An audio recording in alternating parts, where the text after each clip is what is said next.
Getting things done यानी GTD। इस किताब में आज हम बात कर रहे हैं मल्टीटास्किंग के ऊपर। साथियों, मल्टीटास्किंग एक ऐसा रवैया है जिससे के मुज़र असरात प्रूवन हैं। स्टडीज ये बताती हैं कि मल्टीटास्किंग हमारे SNS यानी सिंपैथेटिक नर्वस सिस्टम के जरिए हमें डैमेज पहुंचाता है। इसी तरह मल्टीटास्किंग आपकी 20 से लेकर 50% तक एफिशिएंसी को रिड्यूस कर देती है और मल्टीटास्किंग आपका स्ट्रेस लेवल हाई करती है। अगर यही मल्टीटास्किंग आप रिलेशनशिप्स में इस्तेमाल करें तो यकीन करें कि रिलेशनशिप्स पे इसके इंतहाई नेगेटिव असरात होते हैं। बिस्मिल्लाहिर्रहमानिर्रहीम। साथियों, आप देख रहे हैं इल्म की बातें और आज हम बात कर रहे हैं GTD यानी गेटिंग थिंग्स डन के ऊपर। साथियों, आज हम इस किताब में मल्टीटास्किंग पे बात कर रहे हैं। मल्टीटास्किंग यानी एक वक्त में बहुत सारे या कई काम करना, यानी अपनी तवज्जो को एक वक्त में कई जगहों पे लगाना। राइटर कहता है और स्टडीज बिलखसूस ये बात साबित करती हैं कि मल्टीटास्किंग एक नेगेटिव रवैया है।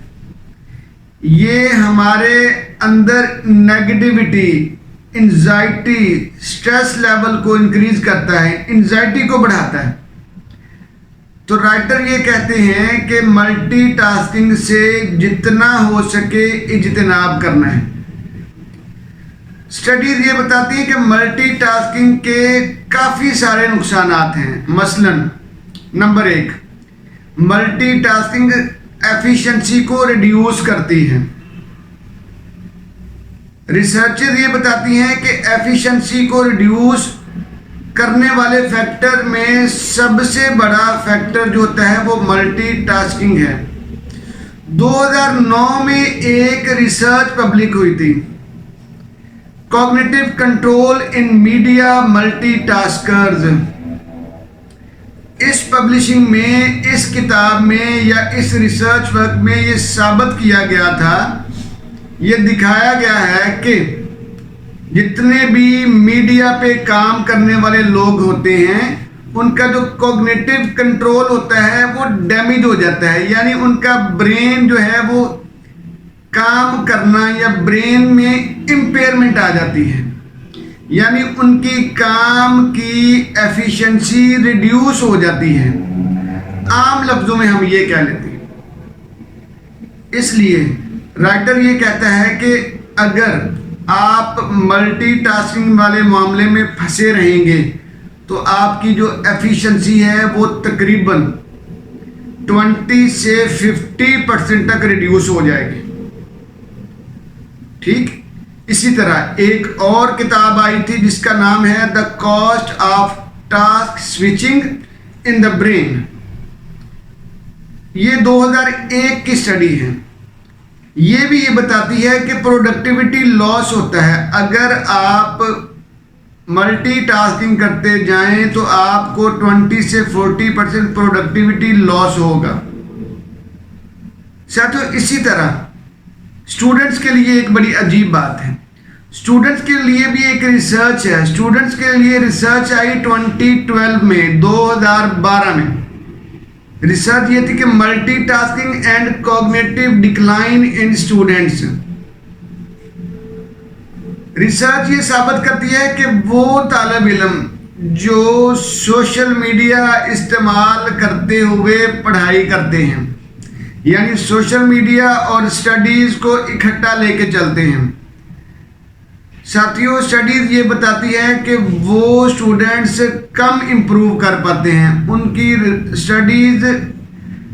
स्टडीज जो हैं वो डाउन होती चली जाती हैं। उनकी इम्प्रूवमेंट का और लर्निंग का लेवल या स्पीड बड़ी स्लो होती है, इसलिए उनके अंदर पुअर परफॉर्मेंस आ जाती है। तो स्टडीज़ के मुताबिक स्टूडेंट्स को सोशल मीडिया या कंप्यूटर या मोबाइल इस्तेमाल करते हुए स्टडीज़ नहीं करनी चाहिए। उनको यूनिलैटरली चलना चाहिए, एक वक्त में एक ही काम करना चाहिए। साथियों, हमारे यहाँ ना हम मॉडर्न दौर में रहते हैं, बल्कि हम तो अल्ट्रा मॉडर्न एज में आ गए हैं, पोस्ट मॉडर्न एज से भी आगे गुजरते चले जा रहे हैं। देखें, हमारे यहाँ ना बड़ी अजीब तरह की मिथ्स पाई जाती हैं। हमें लगता है कि जी जो मल्टीटास्किंग है ये बहुत ज़रूरी है। तो इसके ऊपर एक किताब आई थी 2010 में, the myths of multitasking. The myths of multitasking 2010 में आई। इसमें राइटर ने एक बॉटल नेक थ्योरी बयान की है। इसको हम इंशाल्लाह कल बात करेंगे इसके ऊपर डिटेल में।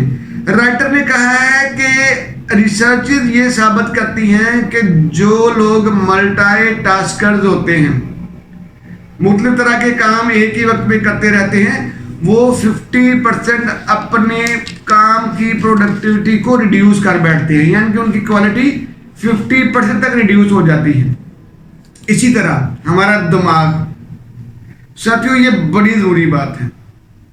किताब का नाम है ब्रेन रूल्स, यानी 12 प्रिंसिपल्स। ठीक, ब्रेन के रूल है। 2008 में ये किताब आई।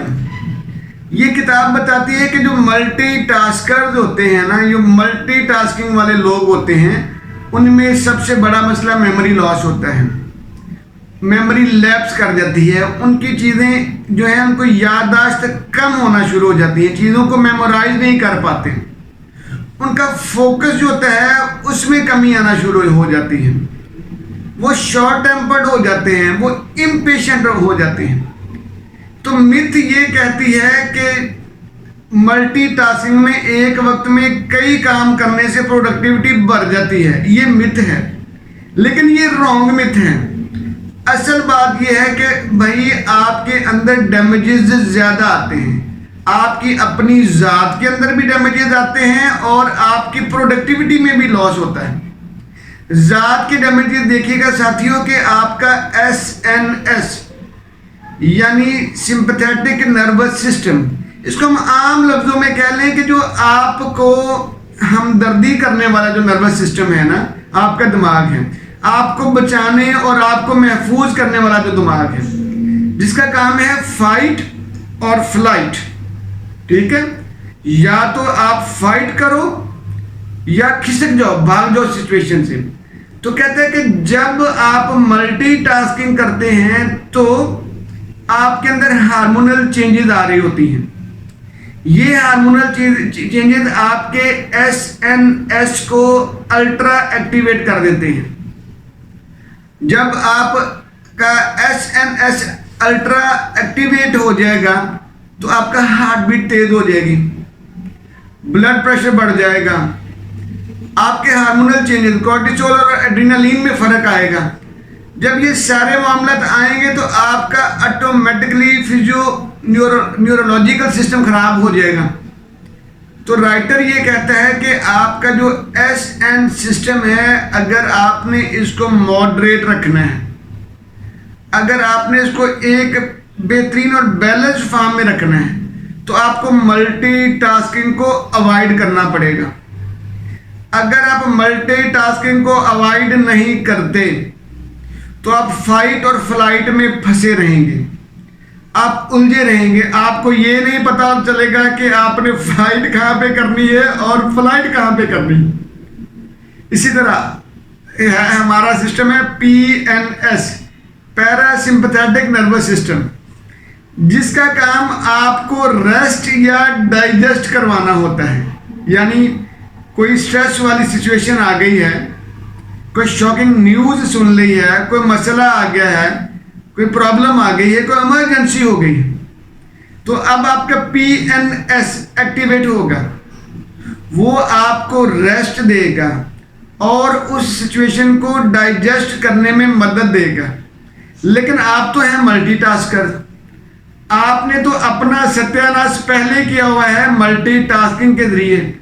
तो भाई आपका PNS यानी रेस्ट और डाइजेस्ट डैमेज हो जाएगा, आप शॉक को एब्जॉर्ब करने वाले नहीं होंगे, शॉक एब्जॉर्बर नहीं रहेंगे। देखिए, जिंदगी में बहुत सारी उलझने, बहुत सारी परेशानियां और बहुत सारी इमरजेंसीज हो जाती हैं, लेकिन अगर आपका PNS पैरासिम्पथेटिक नर्वस सिस्टम ही काम नहीं करेगा तो आप ना रेस्ट पे रह सकते हैं, ना ही सिचुएशंस को डाइजेस्ट कर सकते हैं। जब हम रेस्ट और डाइजेस्ट नहीं कर पाएंगे, इमरजेंसी को हैंडल नहीं कर पाएंगे, तो हम अपना ज़रूरत से ज़्यादा डैमेज करेंगे। ठीक, तो साथियों राइटर कहता है कि सबसे ज़रूरी बात यह है कि अगर आपने अपने आप को रिलैक्स्ड फॉर्म में रखना है, अगर आप अपनी प्रोडक्टिविटी को एनहांस करना चाहते हैं, अगर आप अपनी एफिशिएंसी को एनहांस करना चाहते हैं और आप चाहते हैं कि आपकी एंजाइटी रिड्यूस हो, आपका ब्लड प्रेशर नॉर्मल रहे, आपका हार्ट भी ठीक रहे, आपका फिजियो न्यूरोलॉजिकल सिस्टम सारे बैलेंस फॉर्म में रहें, तो फिर आपको मल्टीटास्किंग को छोड़ना होगा। आपको वापस आना होगा GTD पे, गेटिंग थिंग्स डन, यानी कैप्चर एवरीथिंग। पहला रूल गेटिंग थिंग्स डन का पहला असूल यह है कि कैप्चर एवरीथिंग, हर चीज को लिखें। जब आप हर चीज को लिखेंगे तो फिर आप उसका एक नॉर्मल खाका या एक हिकमत अमली तैयार करेंगे, आप एक एक्शन प्लान तैयार करेंगे।